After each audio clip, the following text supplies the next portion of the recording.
মঙ্গলবার পুরাতন মালদা শহরে দেওয়াল লিখনের মাধ্যমে নির্বাচনী প্রচার শুরু করলেন উত্তর মালদা লোকসভা কেন্দ্রের তৃণমূল প্রার্থী প্রসূন বন্দ্যোপাধ্যায়।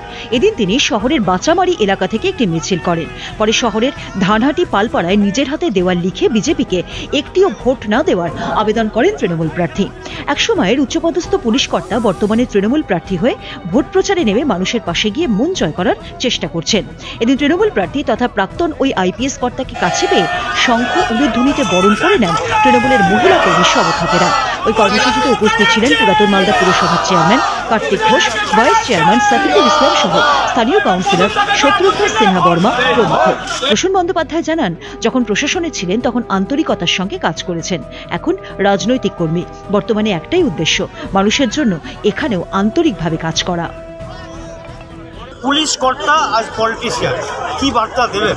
ওটা অতীত, ওটা ক্লোজ চ্যাপ্টার। যখন ওটা করতাম সিনসিয়ারলি করতাম।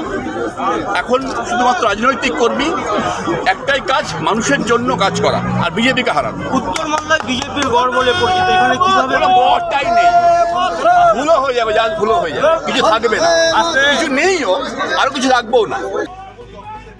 পুরাতন মালদা থেকে সিদ্ধার্থ শঙ্কর সরকারের রিপোর্ট, উত্তরবঙ্গ সংবাদ।